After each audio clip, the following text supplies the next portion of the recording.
America's obsession with winners. If you're not a winner, you're really not worth our consideration. In the book, you talk about winners as among the least interesting of competitors. Tell us more about that.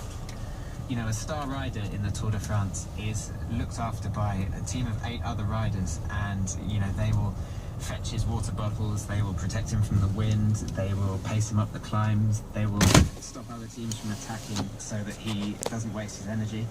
And actually, I think an ideal race for a winner would be, you know, you just see a few guys around you and the empty road in front of you, whereas the Lanterne Rouge, who spends a lot more time on the road and who is coming last for all sorts of different reasons, be that, you know, the teamwork he's doing, injury, bad luck, crashes, these kind of things.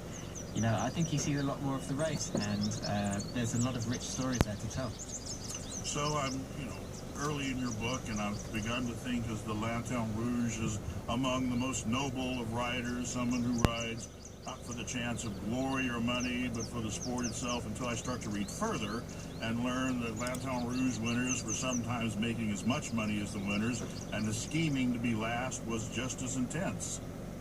Absolutely. I mean, in the Tour, there are a lot of different competitions. There's the climber's jersey, the sprint jersey, the yellow jersey.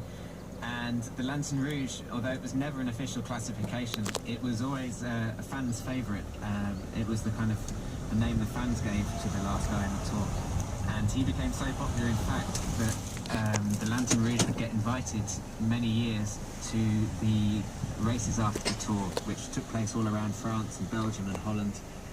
And he would get a lot of quite lucrative contracts for these races, you know, for an unknown, lowly paid professional rider. And in those days, they could be paid very little indeed.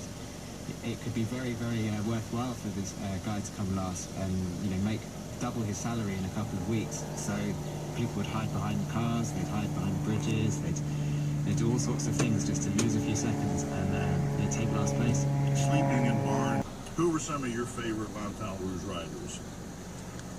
Well, I interviewed guys all the way back to 1955. One of my favourites from that kind of era was a guy called Abdelkader Zaf, who is long dead, unfortunately, but he had a very funny story where he was involved in a breakaway with another North African colleague. He was an Algerian rider, and it was a big heat wave on the Tour, and him and his other team